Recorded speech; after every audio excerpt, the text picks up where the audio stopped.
Hello class, today I'm going to talk to you about an amazing woman. Her name was Indira Gandhi. When you think about Gandhi, you probably think about the male version, but this lady was pretty cool too. She was the fourth Prime Minister of India.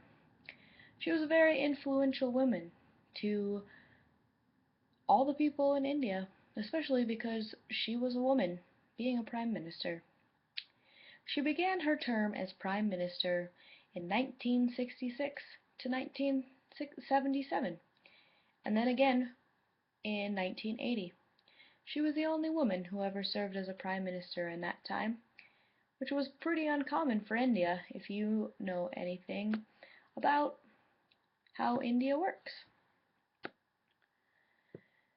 She was the second longest serving Prime Minister in India and the only woman to hold office. She was the only child of an Indian Prime Minister, and she served as Chief of Staff for her father's highly centralized administration between 1947 and 1964. She always wanted to be a part of the government. She was an unofficial influence while she was working for her father. She was elected Congress President in 1959 and was offered the Prime Minister position next to her father. She didn't want to do that, so she became the cabinet minister for the government. After that, obviously, she finally became the Prime Minister. As Prime Minister, she was very well known for her political ruthlessness and unprecedented centralization of power. She went to war with Pakistan in support of the independence movement, as well as being a huge influence in India. She became an influence throughout South Asia. She served as many things as a state of emergency from 1975 to 1977, where she ruled by decree and made a lasting change to the Constitution of India. She was then assassinated in the aftermath of Operation Blue Star.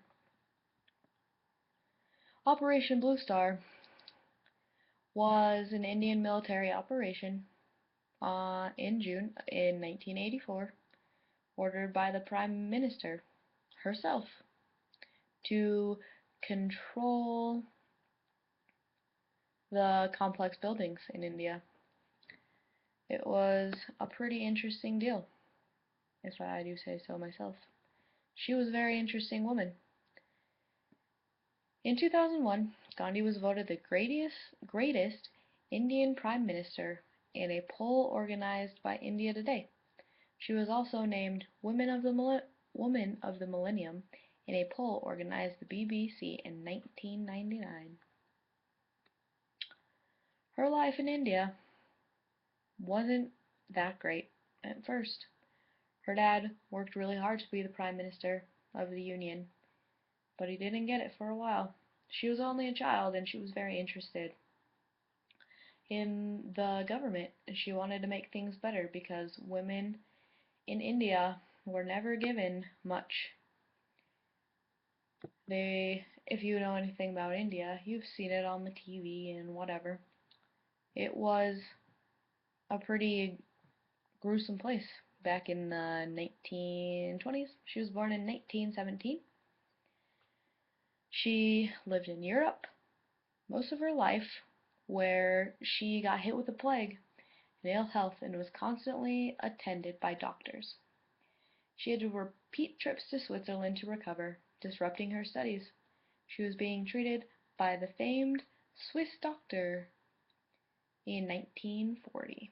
She later returned to England and was left stranded for nearly 2 months.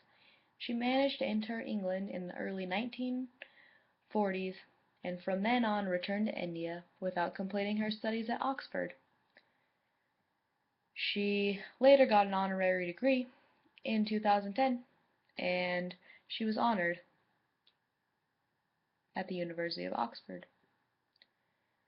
Her prime ministry was very interesting, and she was just a very interesting lady. Because how many women want to be in the government when you live in India?